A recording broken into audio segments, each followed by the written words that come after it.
Bismillahirrahmanirrahim. Assalamualaikum warahmatullahi wabarakatuh. Perkenalkan, nama saya Susi Pratiwi, mahasiswi dari Sekolah Tinggi Ilmu Al-Quran Al-Latifiyah Palembang. Baiklah, di sini saya akan menjawab beberapa pertanyaan yang mengenai penelitian hadis Nabi Muhammad SAW, yang mana tugas ini untuk memenuhi ujian tengah semester atau UTS pada mata kuliah Takhrijul Hadis, yaitu dosen pengampunya ialah Ibu Emilia Sari M.Hum. Baiklah, langsung saja untuk pertanyaan pertama. Apa saja yang melatar belakangi pentingnya penelitian hadis ini? Yang melatar belakangi pentingnya penelitian hadis ini ada 6 faktor. Yang pertama, hadis Nabi Muhammad SAW sebagai salah satu sumber ajaran Islam. Yang kedua, itu telah timbulnya pemalsuan hadis. Yang ketiga adalah, tidaklah seluruh hadis Nabi Muhammad itu tertulis. Yang keempat itu adalah proses penyimpanan hadis yang memakan waktu lama. Yang kelima itu jumlah kitab hadis yang banyak dengan metode penyusunan yang beragam. Dan keenam itu telah munculnya atau telah terjadi periwayatan hadis secara makna.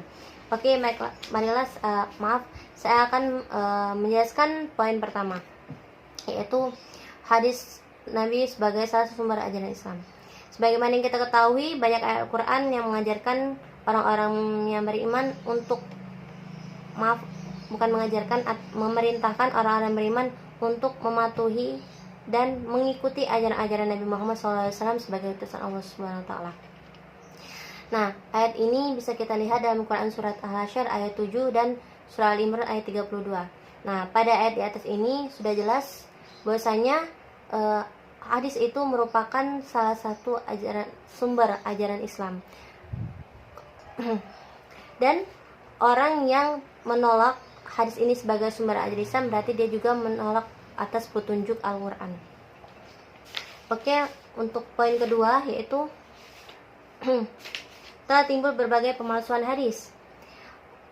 Sebenarnya belum ada catatan sejarah atau data sejarah yang dapat dipertanggungjawabkan bahwa pada zaman Nabi Muhammad SAW ini telah terjadi pemalsuan hadis. Namun pemalsuan hadis ini terjadi pada zaman Khalifah Ali bin Abi Thalib. Nah, pada mulanya ini faktor pendorongnya munculnya hadis palsu ini, pemalsuan hadis ini, yaitu adanya kepentingan politik antara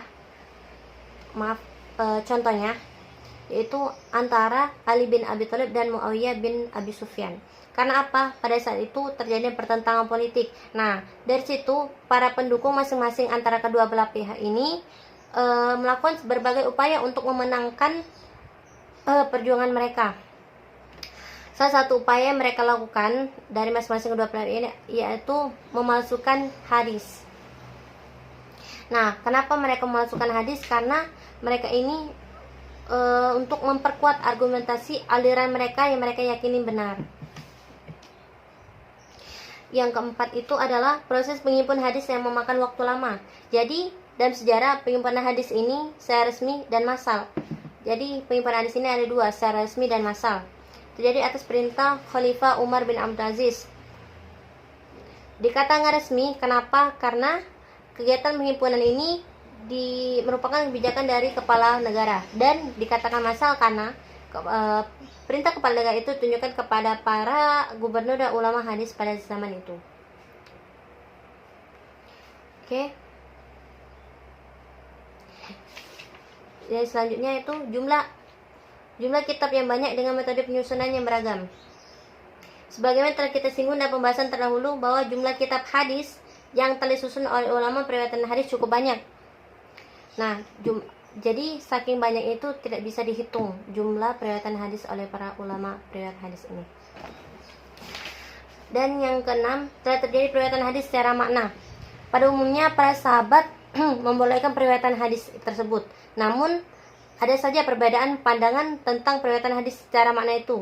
Nah, ini terjadi pada kalangan ulama sesudah zaman sahabat SAW. Ulama yang membolehkan periwayatan hadis secara makna menekankan pentingnya pemenuhan syarat-syarat yang cukup ketat. Misalnya, periwayatan yang bersangkutan harus mendalam, pengetahuannya tentang bahasa Arab. Hadis yang diriwayatkan bukannya bacaan yang bersifat ta'abudi, umpamanya bacaan sholat. dan periwayatan secara makna dilakukan karena sangat terpaksa. Itu beberapa syaratnya. Dan yang terakhir, saya akan menjawab pertanyaan kedua, yaitu apa saja objek dan tujuan penelitian hadis. Nah, objek penelitian hadis dengan latar belakang sejarah penelitian hadis sebagaimana yang kita bahas sebelumnya. Maka bagian-bagian hadis yang menjadi objek penelitian hadis itu ada dua, yaitu sanad dan matan. Yakni sanad itu rangkaian para periwayat yang menyampaikan riwayat hadis yang dikenal dengan yang dikenal dengan sanad yang saya sebutkan tadi. Yang disebut matan ini ialah materi atau hadis itu sendiri.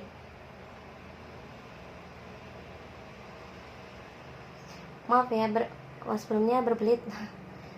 Ya, disebut matan yaitu materi atau matan hadis itu sendiri. Kalau sanad itu rangkaian para periwayat yang menyampaikan riwayat hadis yang dikenal dengan istilah sanad.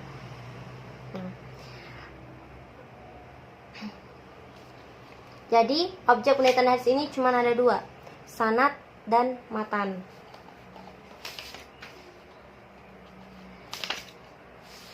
Oke, tidak bisa saya jelaskan semua. Tujuan penelitian hadis yaitu tujuan pokok penelitian hadis ini baik dari segi sanad maupun dari segi matan, yaitu untuk mengetahui kualitas hadis yang diteliti. Kualitas hadis sangat perlu diketahui dalam hubungannya dengan kehujanan hadis yang bersangkutan. Hadis kualitasnya tidak memenuhi syarat tidak dapat digunakan sebagai hujah.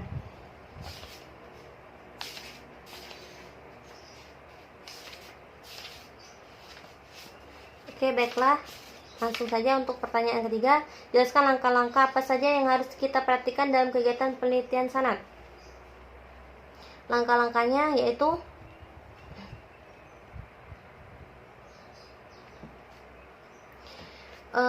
pertama, melakukan al-i'tibar. Apa itu i'tibar? I'tibar itu adalah menyertakan sanad yang lain untuk suatu hadis tertentu, yang hadis itu pada sanadnya tanpa hanya terdapat seorang periwayat saja. Jadi menyertakan sanad-sanad lain untuk suatu hadis tertentu. Jadi menyertakan sanad-sanad untuk hadis tertentu saja, yang hadis itu pada bagian sanadnya tampak hanya terdapat seorang periwayat saja. Jadi hanya terlihat satu orang periwayat saja. Nah, yang kedua ini pembuatan skema sanad.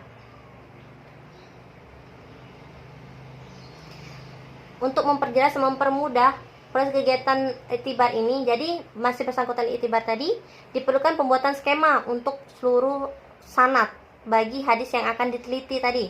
Dan pembuatan skema ada 3 hal penting yang perlu diperhatikan, yakni jalur seluruh sanad, nama-nama periwayat untuk seluruh sanad, dan 3 metode periwayatan digunakan oleh masing-masing periwayat.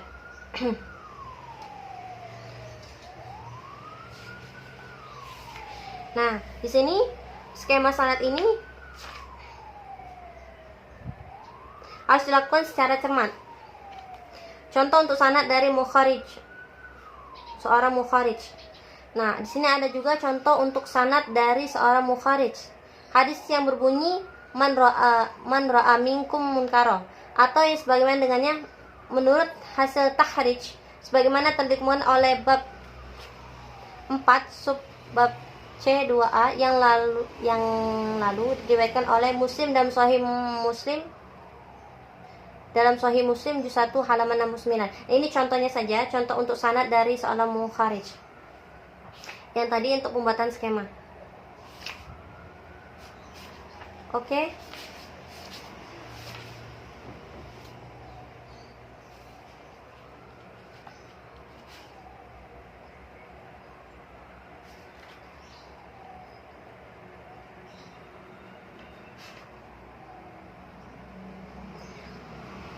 Mungkin itu saja yang bisa saya sampaikan untuk atas pertanyaan-pertanyaan tadi. Jawaban saya, mohon maaf kalau terjadi kesalahan, banyak salah dalam perkataan. Mungkin sekian dari saya. Assalamualaikum warahmatullahi wabarakatuh.